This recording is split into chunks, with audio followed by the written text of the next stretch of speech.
Hello, my name is Sartaj Anand. I'm the founder of egomonk, and welcome to the 9th episode of Insightful Encounters, where we meet the coolest people on the planet. So, who are you? So, I'm Rishi Das, and basically started, and I'm an entrepreneur. That's what I am, and born, brought up in Lucknow, came to Bangalore in '99, and did a successful venture, CareerNet HirePro, which continues to run. Last 2 years started IndiQube, and that's what I am currently running. So what do you do? Yeah. So at IndiQube, we pretty much provide managed office spaces and co-working spaces for a good number of small and medium-sized organizations. And the intent is to provide them a complete ecosystem of everything that they will require, whether it is in terms of B2B services or B2C services. And basically, and at this point of time, we have about close to about 12,000 seats.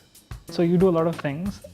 Why do you do them? Anything where I see any kind of opportunity or gap excites us, typically. So that is the big reason of getting into anything. We have also done in my own personal capacity or as an organization, few investments into smaller companies, which are fits into our ecosystem or the larger scheme of things. So it's a strategic investment. So on a personal level, that's what gives me the most of the kick and drive, that anything which can grow, scale up or is a gap, fulfill that. Specifically more on IndiQube, why we picked up, because what we realized was that the Indian office market, the real estate market was very, very supply driven. If in this country you have money and you have or you can manage land, you can be a builder typically. And whether you look for large office spaces, small office spaces, you go to the landlord and pretty much you have to deal with that.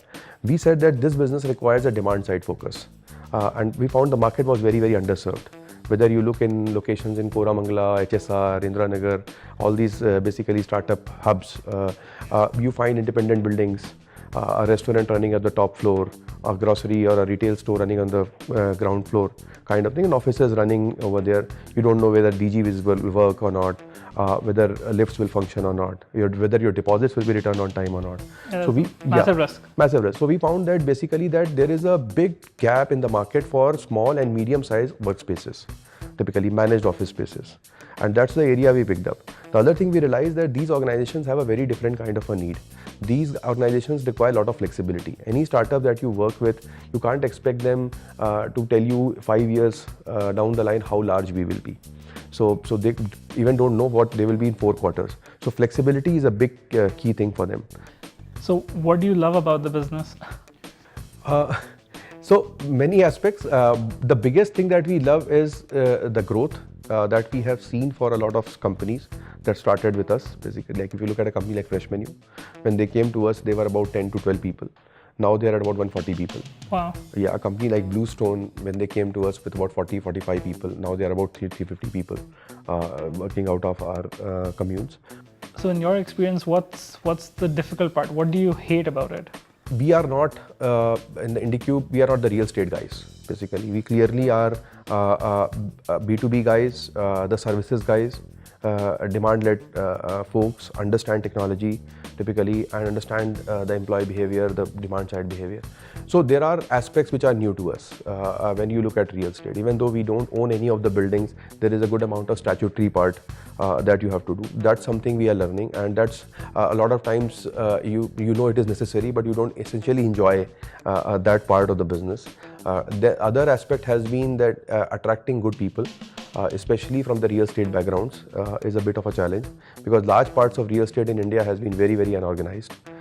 So when you look at good people, you don't find too many of them. So going by that, what's next for you, personally as well as for the business? The next is the sheer joy or the excitement of doing it one more time, if you ask me, that the 2.0 thing. And it took me a while to decide that how much I want to do that. And it was not like by design that we got into IndiQube. It was more basically like for CareerNet HirePro, we were looking for large office space, and we realized that every time when we grow, we leave offices. Yeah, it's a pain point. It's a pain point. So we said, why don't we take a larger office space and in turn give it to other companies? who were our clients, friends, and all that. That's what we did. And in doing that, we realized that there is an opportunity. So when we realized that there is an opportunity, we decided, okay, let's hive it off as IndiQube and start that. Now, even when we started, for example, if you look at raising money, this business requires lots of money, typically if you have to grow fast, and we want to grow fast. Now, should I raise capital?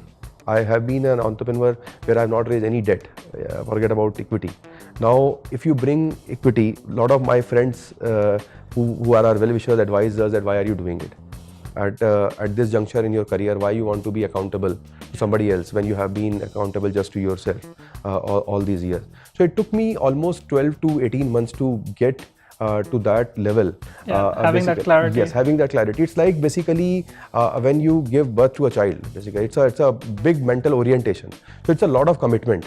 So clearly I am now clearly aligned that, okay, make IndiQube big and create a big impact story out of that, take it pan-India and impact a lot of entrepreneurs in a very, very nice way. And this whole feeling that real estate means it's a dirty business. A lot of people who come to us, smaller companies, they say, big reason why we came to you, you are not a developer.